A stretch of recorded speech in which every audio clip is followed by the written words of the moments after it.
Hello বন্ধুরা, তোমরা সবাই কেমন আছো বলো? আজকে আমি চিচিঙ্গার একটা নিরামিষ রেসিপি নিয়ে তোমাদের সামনে হাজির হলাম। আর প্রথমেই আমি একটা বটিতে এই চিচিঙ্গাটা সুন্দরভাবে এইভাবে ছিলে নেব। আমি যেহেতু বটিতে কাটতে অভ্যস্ত, আর এই ধরনের ছালগুলো ছাড়িয়ে নেওয়ার জন্য বটি হলেই বেশি যেন আমার মনে হয় ভালো। আর প্রথমে আলু আর চিচিঙ্গাটা এইভাবে খোসা ছাড়িয়ে নিয়েছি, তারপরে সুন্দরভাবে ধুয়ে পরিষ্কার করে নিলাম। আর এইভাবে আমি পিস করে নিচ্ছি, তোমরা যেমন খুশি পিস করে নিতে পারো।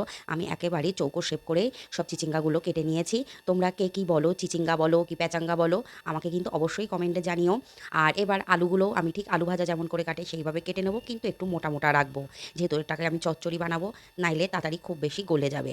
আর এবার শিলপাটায় আমি একটা মশলা বানিয়ে নেব। নিয়ে নিলাম কিছুটা পরিমাণ পোস্ত, একটু নুন, একটা কাঁচা লঙ্কা আর কালো সর্ষে। তারপরে শিলের মধ্যে দিয়ে একটু শুকনো অবস্থায় এভাবে বেটে নেব। তারপরে অল্প অল্প করে পানি দিয়ে একটা মিহি পেস্ট আমি বানিয়ে নেব। আর শিল ধোয়া পানিটাও আমি সাইড করে রেখে দেবো। আর এবার একটা কড়াইতে দিয়ে দিলাম পর্যাপ্ত পরিমাণে সর্ষের তেল। আর সর্ষের তেলটা দিয়েই যেই গরম হলো, সর্ষের তেলটা সাথে সাথে আমি দিয়ে দিলাম সেই চিচিঙ্গাগুলো, সাথে একটু দিয়ে দিলাম নুন। এবার হালকা হালকা যেই লালচে রং চলে আসবে, তখন আমি এই চিচিঙ্গাটা সেই কড়া থেকে তুলে নিয়ে সেই তেলের মধ্যে আরও একটু সর্ষের তেল অ্যাড করে দিলাম। আর কালো জিরে আর শুকনো লঙ্কা দিয়ে দিলাম ফোড়নে। আর তারপরে দিয়ে দিলাম সেই কেটে রাখা আলুটা। এবার এর মধ্যে অ্যাড করে দেবো নুন আর একটু হলুদের গুঁড়ো। তারপরে আলুটা যেই হালকা হালকা একটু লালচে রং চলে আসবে, সেই পর্যন্ত আমি অপেক্ষা করব। আর যেই রংটা যেই চলে এলো, তখনই দিয়ে দিলাম এর মাঝ বরাবর একটু টমেটো কুচি। আমি এখানে ছোট সাইজের দুটো টমেটো দিয়েছি, যদি বড় টমেটো হয় তাহলে একটা টমেটো কুচি দিলেই চলবে।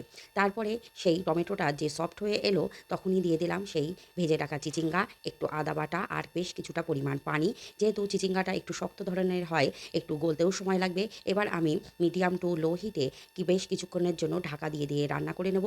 আমি মাঝে মাঝে একটু নেড়ে চেড়ে নিয়েছি। এই যে চিচিঙ্গা পানিটাও বেশ মোটামুটি টেনে নিয়েছে, আর মোটামুটি চিচিঙ্গাটা অনেকটাই গলে এসে, এবার আমি সেই বেটে রাখা মশলাটা দিয়ে দিলাম। আর সেই বাটি ধোয়া পানিটাও এবার দিয়ে দেবো। যদি মনে করেন যে আপনারা যে চিচিঙ্গাটা বেশি শক্ত আছে, তাহলে আরও একটু পানি এর মধ্যে অ্যাড করতে হবে। তারপরে আমি আরেকটু নেড়ে চেড়ে নিলাম। আর অল্প আরেকটু পানিও আমি অ্যাড করেছিলাম, যেহেতু চিচিঙ্গাটা খুব বেশি সফট হয়ে আসেনি, তার জন্য। এই যে মোটামুটি আমার এই রেসিপিটা রেডি হয়ে এসে, এবার আমি উপর থেকে দিয়ে দিলাম একটু চিনি আর একটু নামাবার আগে সর্ষের তেল। এই যে এবার গা মাখা মাখা হলেই আমি এই তরকারিটা নামিয়ে নেব। কেমন লাগলো চিচিঙ্গার নিরামিষ রেসিপি? অবশ্যই কিন্তু বন্ধুরা কমেন্টে জানাবে।